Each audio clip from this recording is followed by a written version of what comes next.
போது காது கொடுத்து கேட்க மறுக்கிறீங்க. இதையெல்லாம் சிந்திக்கின்ற ஒரு தமிழ் சமூகம் உருவாகி வருகிறது.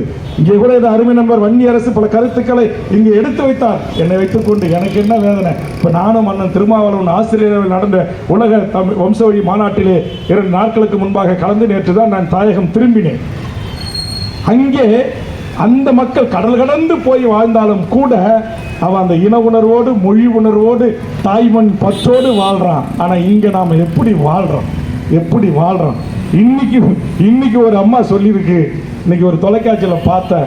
ஏற்கனவே ஒரு அம்மா சொன்னது, எனக்கு ஒரே மகள், அவள் திண்டுக்கல் மாவட்டம் பழனியிலே அந்த ஒரே மகளை ஐசியூலே மருத்துவமனையிலே அனுமதித்து வெளியில் அந்த வெயிட்டிங் ஹாலில் அந்த அட்டண்டருக்கான போன்ற தொலைக்காட்சியில் ஒரு நடிகர் மகாலிபுரத்துக்கு வராருன்னு பார்த்தேன்.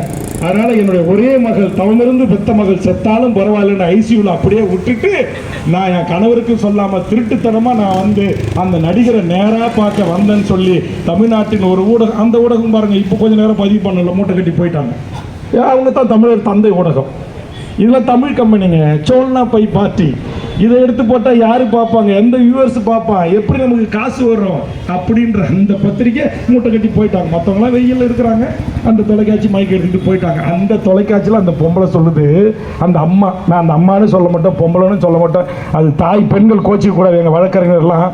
அந்த அம்மா சொல்லுது, நான் தவமிருந்து பெற்ற என் மகள் செத்தாலும் பரவாயில்லை, அந்த நடிகரை நேரடியாக பார்க்க வேண்டும் என்பதற்கு நான் திண்டுக்கல்லேருந்து வந்தேன்னு சொல்லுது. அப்புறம் அங்கே செத்து போன 2 குழந்தையோடைய தாய் என்ன சொன்னாங்க, செத்து போன தம்பிக்கு அண்ணன் என்ன சொன்னா, அதையெல்லாம் நான் இங்கே பேச வரலை. இப்படி கீழ்த்தரமான, அநாகரிகமான, பண்பாடற்ற, முறையற்ற இந்த மண்ணையும் மக்களையும் மொழியும் இனத்தையும் நேசிக்கின்ற எங்கள் எத்தனை ஆளுமைகளை மறந்து இன்னைக்கு எங்கள் பாவலரை யாருன்னு கேட்பான், பாவேந்தன் பாரதிதாசனை யாருன்னு கேட்பான். ஆனால் நடிகனை இங்கே கூட பாருங்க, எங்கள் மன்சூர் வந்திருக்காரு, மன்சூர் அலிகான், இவரை அப்படியே தேடி கிட்ட பார்த்து செல்ஃபி எடுக்குது நம்ம பெண்கள், நம்ம இளைஞர்கள் இங்கே செல்ஃபி எடுக்கிறாங்க. நின்று அவன் மனநிலை எப்படி இருக்கிறது. ஆனால் அவர் அதுக்கு எதிரானவர். ஜேம்ஸ் வசந்தம் போன்றவர்கள் அதற்கு எதிரானவர். திரைப்படத்தில் பல நடிகர்கள், இது கூட ஒரு நடிகர் சொன்னார், எங்களை அஜித் போன்ற நடிகர் சொன்னார்கள், எங்களை ஒரு நடிகனா பாருங்க.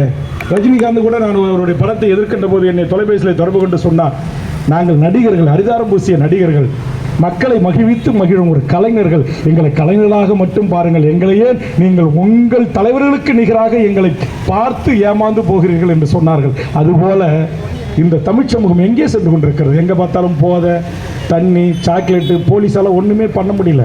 அப்பனை கொள்கிறான், ஆத்தால கொள்கிறான், வாத்தியாரை கொள்கிறான், சாதி கையில் கட்டிக்கிறான். இப்போ தென் மாவட்டத்தில் நடந்த கொலைகள் எல்லாம் பாருங்கள், போலீஸு காக்கி சட்டை போட்டு போனால் அவங்கள அடிக்கிறான், டிராஃபிக்கில் நிறுத்தினாங்க அவங்ககிட்ட சண்டைக்கு போகிறான், தன்னிலை மறந்து இருக்கிறான். தரிகட்ட ஒரு கூட்டமாக இருக்குது. இந்த கூட்டத்தில் நம்மளை மாரி இங்கே தோழர் தமிழ்நாடு விடுதலை படையில் ஆயுள் தண்டனை அனுபவித்த தோழர் தமிழரசனுக்கு பின்னால் அந்த படையை நடத்திய முக்கிய தளபதிகள் ஒருவரான தோழர் ஆலப்பக்கம் முருகேசன் போன்றவர்கள்லாம் வந்திருக்கிறார்கள். அவங்கெல்லாம் யாருக்காக சிறைக்கு போனாங்க, யாருக்காக கொல்லஞ்சாவடி காவல் நிலையத்தை தாக்குனாங்க, எந்த 10 மணி கற்பழிப்புக்காக அந்த காவல் நிலையத்தை தாக்குனாங்க, எந்த ஆண்டிமடத்திலிருந்து ஆயுதத்தை எடுத்து அந்த வழக்கை சந்தித்தாங்க, எந்த புத்தூர் வழக்குக்காக தியாகம் செய்தாங்க, எந்த புவனகிரியில் ஒரு காவல் உதவியாளர் செய்த தப்புக்காக அவருக்கு தண்டனை கொடுத்து தமிழரசன் தோழர்கள் சிறை சென்றார்கள், எந்த முத்தாண்டி குப்பத்தில் வசந்தா கற்பழிக்கப்பட்டிருக்கார் கேட்பதற்கு நாதி இல்லையா என்பதற்காக அந்த காவல் நிலையம் தாக்கி அழிக்க வேண்டும் என்பதற்காக வெடிகுண்டோடு சென்ற லெனின் அவர்கள் எப்படி செத்து மடிந்தார்கள். ஆக இந்த வரலாறுகளுக்கெல்லாம் உரியவர்கள் எல்லாம் இந்த காலத்தில் போற்றப்படவில்லை, அங்கீகரிக்கப்படவில்லை. இந்த தமிழ் சமூகம் தரிகட்டு சென்று கொண்டிருக்கிறது.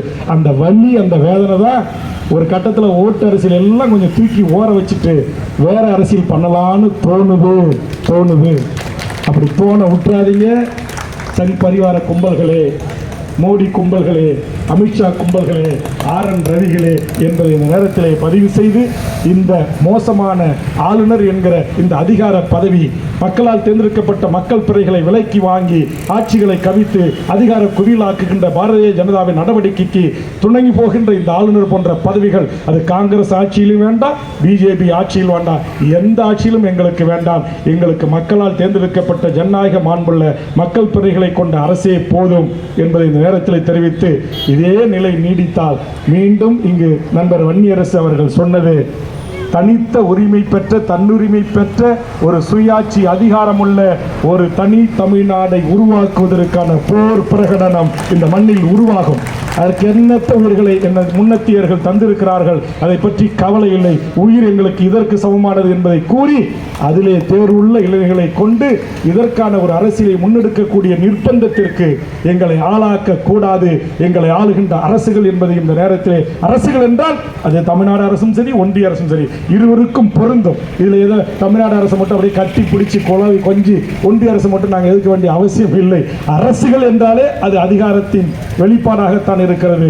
அது ஆதிக்கத்தின் வெளிப்பாடாகத்தான் தன்னுடைய நடவடிக்கைகளை காட்டுகிறது என்பதை நீங்கள் புரிந்து கொண்டு இப்படி ஒரு ஒழுங்கு செய்த நம்முடைய தமிழக மக்கள் முன்னணிக்கும் தோழர் பொய்லன் அவர்களோடு தோளோடு தோள் நின்று தமிழ்நாடு முழுக்க பல்வேறு மாவட்டங்களில் இருந்து, ராமநாதபுரம் மாவட்டத்திலிருந்து நம்முடைய அண்ணன் அவர்கள், தென்காசி, சீமை, கன்னியாகுமரி, தூத்துக்குடி, மதுரை, தேனி, விருதுநகர், திண்டுக்கல் என்று பல்வேறு தமிழ் சமூகத்தின் ஆளுமை, புதுவையிலிருந்து தோழர் நம்முடைய மங்கையர் செல்வன் போன்ற எல்லா தமிழ் தேசத்தினுடைய ஆளுமைகளும் வருகை தந்து, இங்கே காவல்துறை, ஒற்றத்துறைக்கெல்லாம் இவர்களை பற்றி தெரியாது, எனக்கு தெரியும். 40 ஆண்டு காலம் பொது வாழ்விலே இருக்கின்ற எனக்கு தெரியும். இவர்கள் எல்லாம் இந்த மண்ணுக்கும் மொழிக்கும் இனத்திற்கும் மக்களுக்குமான பங்காற்றக்கூடிய மிகச்சிறந்த ஆளுமைகளை கொண்டு ஒருங்கிணைத்திருக்கிற இந்த கோரிக்கை சரியான நேரத்தில் முன்னெடுக்கப்பட்ட ஒரு கோரிக்கை என்பதை தெரிவித்து, இந்திய முழுவதற்கு புரிதொரு மொழிவழி தேசிய இனங்களிலிருந்து வருகின்ற தோழர்களையும் ஒருங்கிணைத்து டெல்லியில் ஆளுகின்ற பாரதிய ஜனதாவை நோக்கி நாம் அடுத்த கட்ட போராட்டத்தை நடத்துவோம் என்று அறிவித்திருக்கிறார்.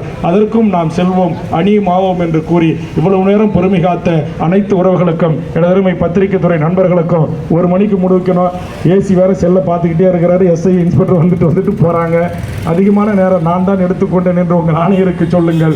இந்த வாய்ப்பு வழங்கி பாதுகாப்பு காவல்துறைக்கும், இங்கே இட நெருக்கடியாக இருந்தாலும் கூட எங்களுக்கு இந்த மாதிரி இடத்துல தான் கொடுக்குறீங்க, இதை நினச்சி கொடுத்தீங்க அப்படின்றதுக்காக நன்றி சொல்லி நிறைவு செய்கிறேன். நன்றி, வணக்கம்.